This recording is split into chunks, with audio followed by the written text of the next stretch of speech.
You say, I'm the agricultural inputs person, I'm going to stand up here in front of the mission or in front of interested people and say, this is my idea.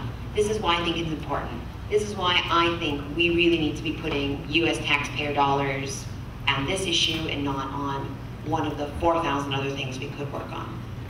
So from problem identification to concept, assuming everybody approves your thesis and you get 4 stars or a gold star or an A+, and you develop basically a request for a proposal or a request for, depending on if it's a contract or an agreement, it doesn't really matter for this context, but you put it out there and say, hey, we're USAID, we think agricultural inputs is a problem, these are the specific results we've identified, everyone out there, tell us what you can do.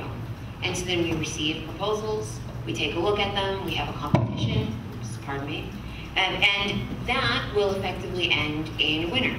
So just as Mark Rary and the group of all the universities that are here were selected to implement this activity, there will be an implementing partner selected, and they'll develop a whole work plan that will be far, far, far more detailed than anything that we've put forward. But that then becomes USAID's agricultural input activity.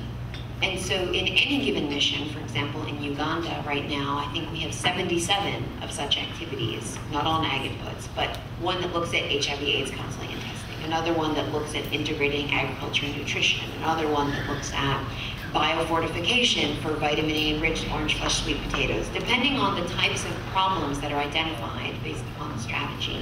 That's really the universe that you're going to be looking at.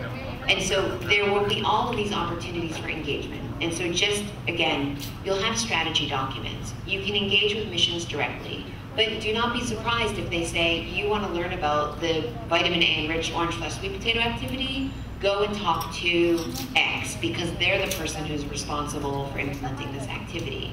And then that's another resource for you to say, well, where can I key into this?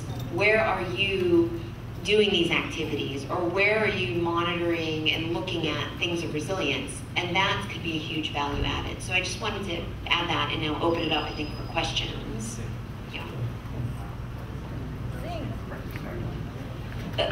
What we needed to kind of wrap up, where we started on Wednesday morning and where we are now. And so to just drill that down, because Diane set it up so beautifully. So the Higher Education Solutions Network was a request for assistance. It was this call for proposals after the Office of Science and Technology came up with a new strategy.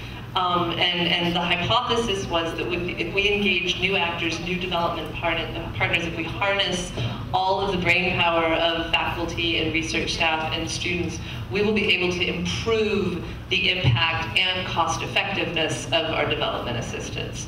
So in a sense, we are all testing that hypothesis now. And I think what Rand and Diana just explained will be perfect now for you to develop the content of your work plans later today. So thank you both. It's just fantastic. And please ask them your questions, because I know you have some questions.